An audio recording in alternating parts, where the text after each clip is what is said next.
to continue, Robert, because we have a big exclusive with Vice President-elect Kamala Harris. Robin and Vice President-elect Kamala Harris had a chance to talk yesterday, and she and President-elect Joe Biden, they're going to take office just 5 weeks from today. It's just 5 weeks away, and we sat down at her alma mater, Howard University, just a short distance away from the Capitol, where she will be sworn in on January 20th.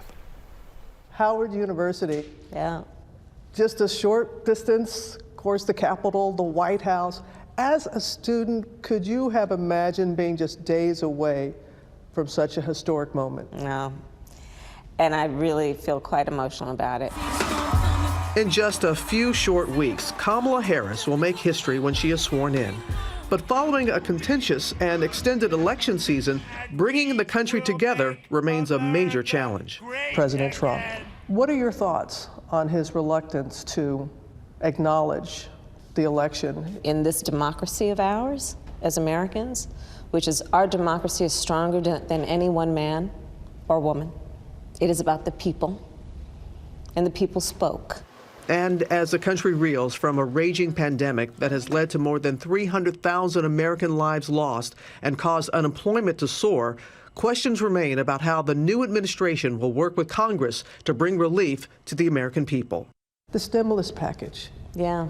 When you're talking about how to work together and come together and knowing there are people in need, what needs to be done or assured to make sure that it gets passed? Robin, I'll tell you, I don't understand the hesitation. The people are suffering. Yeah. You know, the numbers I saw, 1 in 6 families in America are describing their children as being hungry. The number of small businesses that have had to permanently close or are in fear of permanently closing. The moratoriums on evictions and foreclosures are about to end.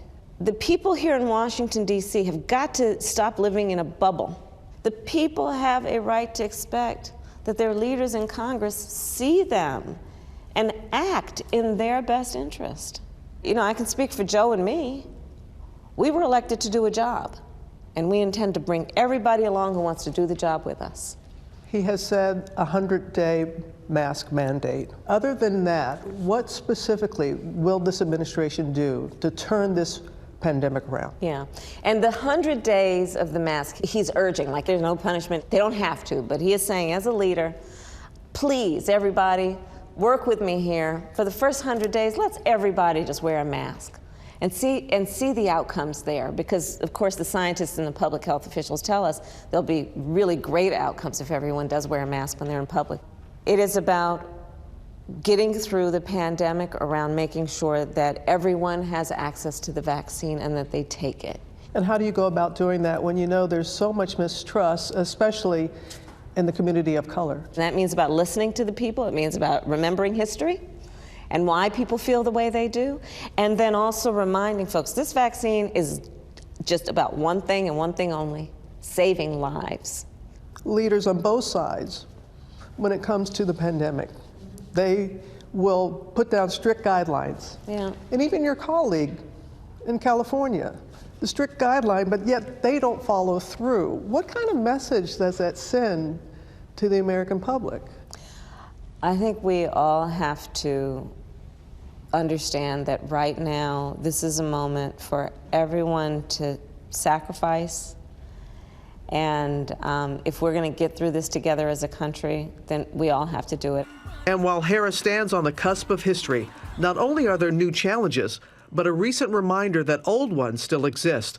A controversial op-ed calling for Dr. Jill Biden to drop doctor from her title because her doctorate is in education, not medicine. What was your reaction when you read that, when you heard that?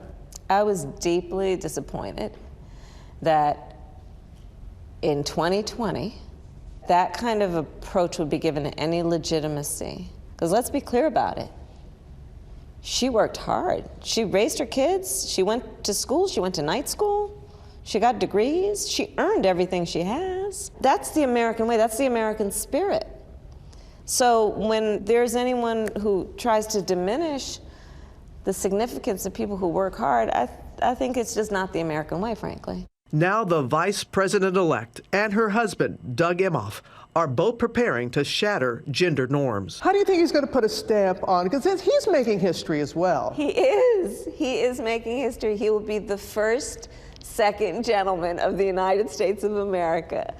And he is very excited about it. And I will tell you, he has this sweatshirt that says "Girl Dad," that it's almost in tatters.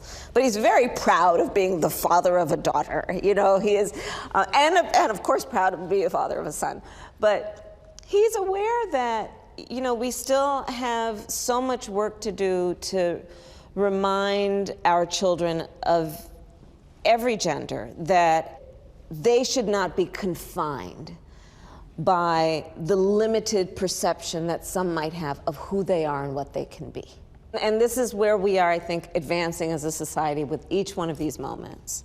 It says to everyone, don't let anyone put you in a box because of your gender. And I think that's important. What is going to be going through your mind when you take that oath of office? I'll be thinking about my mother. I feel a very big sense of responsibility. As I said recently, that I will be the first, but I will not be the last. You know, I was raised by a mother who said that to me all the time. Kamala, you may be the first to do many things, make sure you're not the last.